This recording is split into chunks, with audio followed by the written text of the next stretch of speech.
ଫଳରେ ତୁମେ ଭାଗବତ ଶୁଣିପାରିବ, ଭାଗବତକୁ ବୁଝିପାରିବ, ଭାଗବତକୁ ଅନୁଭବ କରିପାରିବ, ଆଉ ତୁମେ ଭାଗବତ ଗାଦିକି ଧରିପାରିବ। ବୋଲାଣିବେ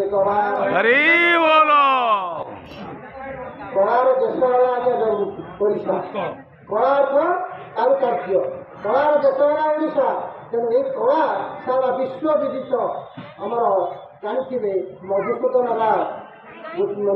ଦାସ ଯାହାକି ବର୍ଣ୍ଣବୋଧ ଲେଖିଛନ୍ତି।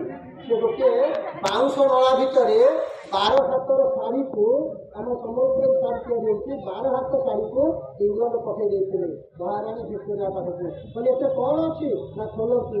ଖୋଲିଲା ପରେ 12 ହାତର ଶାଢ଼ୀ ବାହାରିଲା। ଆଜ୍ଞା ଚିନ୍ତା କରନ୍ତୁ ଓଡ଼ିଶାର କଳା ଓ ସ୍ଥାପତ୍ୟ କେତେ ମହାନ।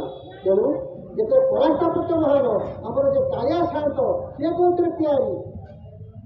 ଜଗନ୍ନାଥ ଯେ 16 କଳା ଗୋବିନ୍ଦ